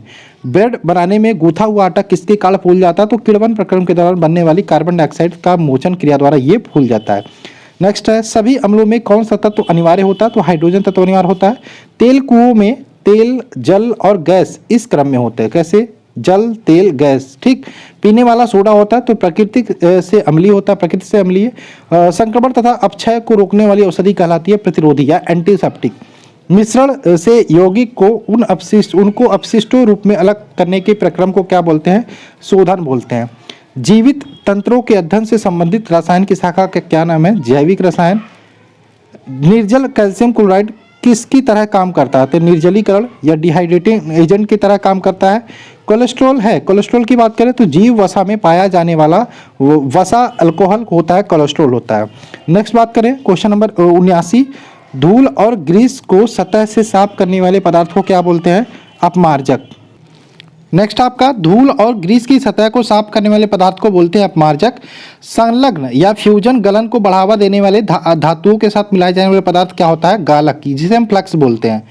नेक्स्ट, आसानी से झाग नहीं देने वाले जल कहलाता है आसानी है, तो आसानी से झाग नहीं देने वाला पदार्थ होता है कठोर जल। ठीक है, माफ कीजिएगा, जो मैंने बोला था आपको, मेरा जो घर पड़ता है ना वो बगल में सड़क जाती है, तो जो लोग आते जाते रहते वो बातचीत करते रहते, बैकग्राउंड में बहुत सारी आवाज़ें आ जाती हैं। खैर छोड़िए, ये आसानी नहीं, आसानी से झाग नहीं देने वाला जल कहलाता है कठोर जल। अक्रिय गैसें होती हैं, जो अक्रिय गैसें होती हैं वो रासायनिक रूप से अक्रियाशील नहीं होती। अलसी का खल की बात करें किस काम में आती है, तो पशुओं को खिलाने के काम में आती है। मैग्नीशिया मुख्य उपयोग होता है, मैग्नीशिया का मुख्य उपयोग की बात करें माइल्ड लैक्सेटिव के रूप में होता है। एथिल अल्कोहल को पीने के लिए अनुयुक्त बनाने के लिए इसमें क्या मिलाया जाता है, इसमें मेथिल अल्कोहल मिलाया जाता है। डीएनए की इकाई क्या होती है, तो डीएनए में क्या इकाई होती है, तो डीएनए में डीऑक्सीराइबोज इकाई होती है। तंबाकू का मुख्य घटक होता है निकोटीन। प्रबल अम्लों को रखने के बर्तन किसके बने होते हैं, कांच के बने होते हैं। ठीक, आगे बात करें पदार्थों का वास्तविक मात्रा का पता लगाने के लिए उपयोग में लाए जाने वाले रसायन की शाखा कहलाती है वैश्लेषिक रसायन। नेक्स्ट, जिस बिंदु पर किसी पदार्थ की ठोस, तरल और गैसीय रूप से सह अस्तित्व होता है उसे बोलते हैं ट्रिपल पॉइंट या त्रिक बिंदु बोलते हैं। ठीक, आगे प्रतिरक्षा एंटीबॉडी बनाने का नाम किसको दिया गया है, रक्त में मानव निर्मित पदार्थ जो हानिकारक जीवाणु के आक्रमण का स्मंदन करते हैं, उन्हें नष्ट करते हैं, उसे हम एंटीबॉडी नाम देते हैं। देखिए ये वीडियो आपका 1 घंटे का होगा, समथिंग 1 घंटे का होगा, 1 घंटे 5, 1 घंटे 10 मिनट का। ठीक है, जितने भी क्वेश्चन होते हैं हम यहाँ पे करा देंगे आपको। ठीक, नेक्स्ट बात करें किसी भी तंत्र में जल के निष्कासन के प्रक्रम को कहते हैं निर्जलीकरण। राइबोफ्लेविन होता है तो विटामिन होता है। नेक्स्ट बात करें सबसे बुरा वायु प्रदूषण होता है कार्बन मोनोऑक्साइड से। राष्ट्रीय रासायनिक प्रयोगशाला NCL कहाँ स्थित है, पुणे में स्थित है। नाइट्रोजन की अधिकतम मात्रा किस पदार्थ में पाई जाती है, यूरिया में। पसीने में होता तो पसीने की बात करें, पसीने में जल, लवण और अपशिष्ट द्रव होते हैं। सोडियम बाइकार्बोनेट आग बुझाने में उपयोगी होती है क्योंकि यह गर्म होने पर कार्बन डाइऑक्साइड में अपघटित हो जाती है। नेक्स्ट, प्राकृतिक न्यूक्लिक अम्ल में ऐसे कार्बनिक क्षारकों के युग्म जो हाइड्रोजन अवन से जुड़े होते हैं उसे क्या बोलते हैं, एडोनिन तथा थायमिन बोलते हैं। नेक्स्ट, आभूषण को बनाते समय सोने में मिलाई जाने वाली धातु होती है तांबा। नेक्स्ट बात करें गोबर गैस में मुख्य रूप से होता है मीथेन। भारी जल में होता है तो हाइड्रोजन की जगह ड्यूटेरियम होता है, भारी जल में हाइड्रोजन की जगह ड्यूटेरियम होता है। पॉलीथीन का औद्योगिक उत्पादन किसके बहुलीकरण द्वारा होता है, तो एथिलीन के बहुलीकरण द्वारा होता है। प्लास्टिक उद्योग में पीवीसी शब्द किसके लिए प्रयुक्त होता है? तो पीवीसी को बोलते हैं पॉलीविनाइल क्लोराइड। नेक्स्ट, विद्युत चुंबकों में कौन सी धातु काम आती है? तो नर्म लोहा काम आती है। स्टेनलेस इस्पात बनाने में काम आने वाले धातु का युग्मक है क्रोमियम तथा इस्पात। लोहा का 1 ग्राम परमाणु का अर्थ है, तो ध्यान रखिएगा लोहे का 1 ग्राम परमाणु का अर्थ है 55.8 द्रव्यमान इकाई। किसी तत्व के समस्थानिक में भिन्नता का कारण किसकी संख्या में भिन्न होना है? न्यूट्रॉन की। संक्रामक रोगों को रोकने के लिए कौन सी औषधि दी जाती है? तो ध्यान रखिएगा सल्फथियाजाल। देखो, संक्रामक रोगों को रोकने के लिए कौन सी औषधि दी जाती है? तो ध्यान रखिएगा सल्फथियाजाल। क्या नाम लिखा है भाई? सल्फथियाजाल, ठीक है।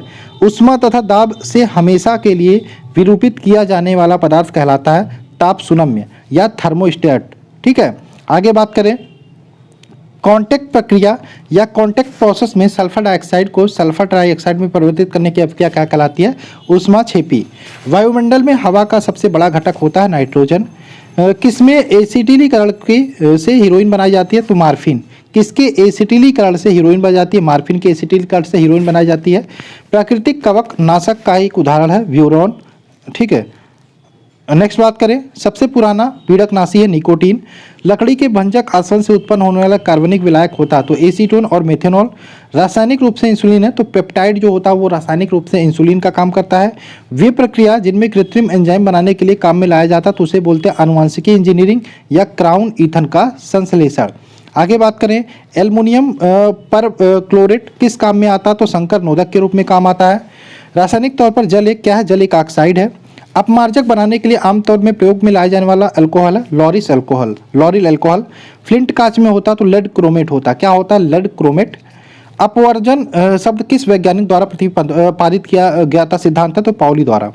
पेट्रोलियम में पाए जाने वाले हाइड्रोकार्बन के पृथक्करण में प्रायः यह प्रक्रिया अपनाई जाती है प्रभाजी आसवन प्रक्रिया। आम जीवाणुवी मरहम पट्टी में काम आने वाला पीला ठोस पदार्थ होता है आयोडोफॉर्म। रासायनिक रूप से सफ़ेद स्प्रिट होता है तो पेट्रोलियम हाइड्रोकार्बन का मिश्रण जो होता है सफ़ेद स्प्रिट होता है। सोडियम को द्विअंगी यौगिक होता है सोडियम नाइट्रेट। नेक्स्ट आपका हाइड्रोजन सल्फाइड और हाइड्रोजन क्लोराइड की तुलना में जल का क्वथनांक असामान्य रूप से अधिक होने का क्या कारण होता है? तो हाइड्रोजन आबंधन। मिश्रण के घटकों के क्वथनांकों की भिन्नता का उपयोग करते हुए किसी मिश्रण के घटकों को अलग करने की प्रक्रिया को क्या बोलते हैं? प्रभाजी आसवन। ताम्र पिचास या फिर कॉपर डेमोन नामक शब्द का प्रयोग किस धात्विक तत्व को दर्शाने के लिए किया जाता है? निकेल को। आगे बात करें, क्वेश्चन नंबर 132 है, एक्वा रेजिया किसका मिश्रण होता है? HCl तथा NHO3 का मिश्रण होता है। साधारण विसंक्रामक के रूप में गर्भ निरोधक के घटक के रूप में काम आने वाला रसायन होता है तो ये होता है पैरा फॉर्मेल्डिहाइड। नेक्स्ट, विटामिन कोयले से कोक उत्पादन की निम्न प्रक्रम से होता है। किस प्रक्रम से होता है विटामिन कोयले से कोक उत्पादन? भंजन आसवन प्रक्रिया से। इंसुलिन नियंत्रण करती है, रक्त में शर्करा के स्तर को नियंत्रित करती है। इंटरफेरॉन किसका संबंधन होता है? तो इंटरफेरॉन की बात करें विषाणु का संदमन होता है करता है। नेक्स्ट बात करें महत्वपूर्ण हार्मोन की। ये क्वेश्चंस थोड़ा सा नज़दीक लिख दिया गया है इसलिए थोड़ा सा पढ़ने में दिक्कत हो रहा है, ठीक। इसको थोड़ा सा जूम करने की कोशिश करते हैं। महत्वपूर्ण हार्मोन सोमेस्टेरिन और सोमेटोट्रोपिन का औद्योगिक उत्पादन किसके द्वारा किया जाता है? ये किया जाता है आपका, ध्यान रखिएगा, रिकॉम्बिनेंट प्रौद्योगिकी द्वारा। नेक्स्ट, कार्बनिक संश्लेषण में उपयोग होने वाले एंजाइम मुख्यतः क्या होते हैं? सूक्ष्म जैविक स्रोत से निकाले जाते हैं। चूना पत्थर खनिज का मुख्य घटक कौन सा होता है? तो कैल्शियम कार्बोनेट होता है मुख्य घटक। अम्लीय विलयन का पीएच हो सकता है तो 3, ठीक, 3 हो सकता है। देखो यहाँ पे बात करें अम्लीय, ये तो ऑप्शन के हिसाब से 3। अम्लीय विलयन जो होते हैं 7 से जिनका भी कम है पीएच विलयन वो अम्लीय होते हैं। किसमें कैंसर के कारण कैंसर होने की संभावना अधिक होती है? तेल शोधक में काम करने वाले कर्मचारी में भारी जल से देखो तेल शोधक कारखाने में जो काम करने वाले हैं, ठीक, एक्सरे से यहाँ पे कैंसर होने की संभावना अधिक होती है। रंजक व पेंट से कैंसर होने की संभावना अधिक होती है भारी जल से। प्रकाश रासायनिक धुंध कोहरे के उत्पाद होते हैं तो ये होते हैं आपका पैरा ऑक्जी एसिटिक नाइट्रेट और ओजोन। नेक्स्ट बात करें, कैंसर के लिए प्रसिद्ध चमत्कारी दवा टॉक्सोल किस पेड़ से निकाली जाती है? तो यू पेड़ से, पेड़ का नाम ही यू है, निकाली जाती है। आवर्तसारणी को दीर्घ रूप किसके फलन के रूप में तत्व के गुणधर्म पर आधारित? तो आवर्तसारणी का जो दीर्घ रूप है वो परमाणु संख्या के तत्वों के गुणधर्म पर आधारित है। फेरिक ऑक्साइड में लोहे की संयोजकता होती है +3। किसी तत्व का परमाणु संख्या की भिन्नता होती है नाभिक में प्रोटॉनों से भिन्न होती है। आगे बात करें, किसी तत्व के गुणों को प्रदर्शित करता है, किसी तत्व का गुण उसके परमाणु क्रमांक को प्रदर्शित करता है। किसी तत्व के परमाणविक भार किस में व्यक्त किया जाता है, तो AMU में व्यक्त किया जाता है। ठीक, नेक्स्ट बात करें, तत्वों को सबसे पहले वर्गीकृत किया था न्यूलैंड ने वर्गीकृत किया था। सूर्य से ऊर्जा उत्सर्जित होती है नाभिकीय संलयन से। सूर्य से जो ऊर्जा उत्पन्न होती है वो किस क्रिया से, नाभिकीय संलयन से। नेक्स्ट, एक परमाणुवी संख्या Z एवं द्रव्यमान संख्या A के एक परमाणु में इलेक्ट्रॉनों की संख्या होती है Z। नेक्स्ट बात करें, हाइड्रोजन में एक इलेक्ट्रॉन लेकर हीलियम का विन्यास प्राप्त करने की प्रवृत्ति होती है। इस प्रवृत्ति को समांतर रखते हैं हैलोजनों से। ये जो प्रवृत्ति होती है हैलोजनों से समांतर रखते हैं। विक्रम साराभाई अंतरिक्ष केंद्र कहाँ स्थित है, तिरुवनंतपुरम में। नेक्स्ट, ऐसे दो तत्व जिनमें इलेक्ट्रॉनों की संख्या भिन्न भिन्न लेकिन जिनकी द्रव्यमान संख्या समान होती है उन्हें बोलते हैं संभारिक। नेक्स्ट बात करें, आइसोटोम्स, ये सारे क्या होते हैं, आइसोटोम्स होते हैं, इसको भी देख लीजिएगा। यूरेनियम का कौन सा आइसोटोप न्यूक्लियर रिएक्टर में होने वाली श्रृंखला प्रतिक्रिया को जारी रखने की क्षमता रखता है, तो U235। हीरा में कार्बन 4 एक दूसरे से अनुबद्ध है टेट्राहेड्रल से। नेक्स्ट, थायोकाल रबर होता है, संश्लिष्ट रबर होता है। किस गैस में अंडे की गंध आती है, तो H2S में। नेक्स्ट बात करें, कार्बन का कौन सा अपरूपक एक ठोस त्रिआयामी संरचना होता है, तो डायमंड होता है। किसी गैस के निश्चित द्रव्यमान पर 273, ये देखो यह न्यूमेरिकल टाइप का हो जाएगा, इसको छोड़ते हैं। कौन सी गैस का आवरण सूर्य से हानिकारक पराबैंगनी विकिरणों को अवशोषित कर लेता, तो ओजोन होता है। ठीक, नेक्स्ट बात करें, 90 किलोग्राम पानी से प्राप्त की जा सकने वाले ऑक्सीजन की मात्रा होती है 80 किलोग्राम। ठीक, प्रोड्यूसर गैस के ईंधन तथा नाइट्रोजन के स्रोत के रूप में प्रयोग किया जाता है। प्रोड्यूसर गैस की बात करें, ईंधन तथा नाइट्रोजन के स्रोत के रूप में प्रयोग किया जाता है। यह गैस कहाँ से प्राप्त की जाती है, तो भाप के उद्दीप कोक पर प्रवाहित करने पर प्राप्त की जाती है। सोडा वाटर बनाने के लिए कौन सी गैस प्रयोग की जाती है, CO2 carbon dioxide. Hydrogen gas सामान्यतः तैयार की जाती है, तो हाइड्रोजन गैस की बात करें, तनुकृत H2SO4 के साथ शुद्ध जस्ते की अभिक्रिया द्वारा हाइड्रोजन गैस तैयार की जाती है। आगे बात करें, तापमान को कितना कम कर देने पर सभी गैसें शून्य आयतन घेरेंगी, -273 डिग्री सेंटीग्रेड। और बायल नियम किस स्थिति में लागू होता है, तो नियत तापमान पर बायल नियम लागू होता है। नेक्स्ट, सर्विस स्टेशनों पर मोटर कारों की जाने वाली प्रदूषण जांच किसकी जांच कर अनुमान किया जाता है, शीशा व कार्बन कण की जांच किया जाता है। इस हिसाब से देखा जाता है कि गाड़ी कितना प्रदूषण करता है। नेक्स्ट, दो गुब्बारों को हाइड्रोजन और हीलियम के समान ग्राम अणुओं से भरा जाता है। दोनों में एक ही आकार के छेद किए जाते हैं। सबसे पहले कौन सा गुब्बारा संकुचित हो जाएगा, तो हाइड्रोजन से भरा गुब्बारा संकुचित हो जाएगा। एक मोल के कितने के बराबर होता है, तो एक मोल बराबर बहुत इंपॉर्टेंट है 6 × 10⁻23 मोल के बराबर होता है। एनटीपी पर 44.8 लीटर CO2 में मोलों की संख्या होती है 2। आगे बात करें, क्वेश्चन नंबर 174, एक गैस का रुद्धोष्म दबाव के दौरान उसका तापक्रम क्या होता है, बढ़ता है। नेक्स्ट, विद्युत बल्ब में कौन सी गैस प्रयोग की जाती है, अक्रिय गैस प्रयोग की जाती है। ट्यूबलाइट में मुख्य रूप से भरी गैस होती है, तो पारे के वाष्प और आर्गन। नेक्स्ट बात करें, गैसों में वेल्डिंग के सामान्यतः प्रयुक्त लौ होती है, तो गैसों में यहाँ पे बात करें वेल्डिंग के समय जो प्रयुक्त लौ होती है वो उदासीन, ऑक्सीकरण और कार्बुरक लौ होती है। नेक्स्ट बात करें, अक्रिय गैस परमाणु में सबसे बाहरी कक्षा में कितने नाइट्रोजन होते हैं, 8 होते हैं। कौन सी गैस चूने के पानी को सफ़ेद बनाती है, CO2। जब एक हवा भरा हुआ टायर फटता है तब निकलने वाली हवा जो होती है वो हो जाएगी, ठंडी हो जाएगी। किसके जलने से कार्बन डाइऑक्साइड गैस निकलती है, हीरे के जलने से। नेक्स्ट बात करें, ग्रीन हाउस प्रभाव में पृथ्वी के वातावरण का गर्म होना किसके कारण होता है, तो इंफ्रारेड किरणों के कारण होता है। नेक्स्ट, किसका विस्तृत रूप से बेहोश करने के क्रम में लाया जाता है, तो क्लोरोफार्म को बेहोश करने के क्रम में लाया जाता है। किस गैस का प्रयोग बैक्टीरिया को मारने में किया जाता है, क्लोरीन का। नेक्स्ट, सभी अम्लों में सबसे अधिक समान होता है हाइड्रोजन। नेक्स्ट बात करें, सामान्यतः गैस का समीकरण होता है, तो सामान्य गैस का समीकरण PV = NRT होता है। नेक्स्ट बात करें, वायु का संगठक गैसें सामान्यतः होती है नाइट्रोजन और ऑक्सीजन। अम्ल वर्षा का मुख्य घटक होता है SO2। नेक्स्ट बात करें, लाल तत्व कोक पर प्रवाहित करने से प्राप्त होती है, क्या होती है, जल गैस होती है। जल की अस्थायी कठोरता किसके कारण होती है, तो कैल्शियम बाइकार्बोनेट के कारण। जल की अस्थायी कठोरता किसका प्रयोग करके दूर किया जा सकता है, तो CaOH का होल्टोएच का प्रयोग करके दूर किया जाता है, कैल्शियम का, ठीक है, कैल्शियम बाइऑक्साइड। नेक्स्ट बात करें, सोडियम कार्बोनेट के निर्माण के लिए साल्वे प्रक्रिया में प्रयोग में लाई जाने वाली कच्ची सामग्री में शामिल होता क्या होता है, अमोनियम और carbon dioxide. Next, carbon monoxide की अपक्रिया 300 डिग्री सेंटीग्रेड पर H2 से कराने से क्या बनती है, मीथेन बनती है। नेक्स्ट बात करें, प्लास्टर ऑफ पेरिस का रासायनिक सूत्र बताना। तो प्लास्टर ऑफ पेरिस का रासायनिक सूत्र होता है CaSO4 * ½ H2O। CaSO4 * ½ H2O। Aqua regia किसका मिश्रण होता है? तो एक्वा रेजिया की बात करें HCl और HNO3 का मिश्रण होता है। नेक्स्ट बात करें दिया सलाई में के निर्माण में जो प्रयुक्त तो मूल तत्व होता है वो क्या होता है? फास्फोरस होता है। ग्लोबल वार्मिंग की स्थिति वातावरण में किस गैस की गहनता से पैदा होती है? तो हाइड्रोजन गैस की। और कैल्शियम कार्बाइड पर जल डालने से क्या बनता है? एसीटिलीन बनता है। ठीक, आगे बात कर लेते हैं। देखो यहाँ पे लगभग हम 200 क्वेश्चन से ज़्यादा कर चुके हैं। ठीक है, इसमें जो 500 क्वेश्चन है उसमें 200 क्वेश्चन कर चुके हैं। अब इसमें देखो बहुत सारे क्वेश्चन हैं, आप लोग टेलीग्राम ग्रुप में जरूर ऐड हो जाएगा। और इस पीडीएफ की बात करिए, पीडीएफ तो है ही, अब मैं आपको इसमें दिखाना चाहूँगा ये इस पीडीएफ के बारे में आपको पूरा कंप्लीट। ठीक है, फिजिक्स भी है आपका, ये तो बायोलॉजी का टोटल, केमिस्ट्री का आप 500 क्वेश्चन कर रहे थे, अभी आप केमिस्ट्री का 500 क्वेश्चन कर रहे थे। इसके साथ ही आपको बायोलॉजी भी आपको चैप्टर वाइज मिलेगा और बायोलॉजी में भी आपको कुछ लास्ट में इस प्रकार के क्वेश्चन मिल जाते हैं। कुल बात करें लगभग 120 पेज का पीडीएफ है और 120 पेज के पीडीएफ को आप ले सकते हो, लिंक आपको डिस्क्रिप्शन में मिल जाएगा। अभी हम इसको वीडियो को स्किप करते हैं, यही इतना ही करते हैं। ठीक है, और इसको अच्छे से आपने रिवीजन करना, 1-2 बार वीडियो को देख लेना और पीडीएफ रहेगा, एग्जाम टाइम में आप तेजी से रिवीजन भी कर सकते हो। चलिए वीडियो को ही खत्म करते हैं और मिलते हैं नेक्स्ट वीडियो में। जय हिंद दोस्तों।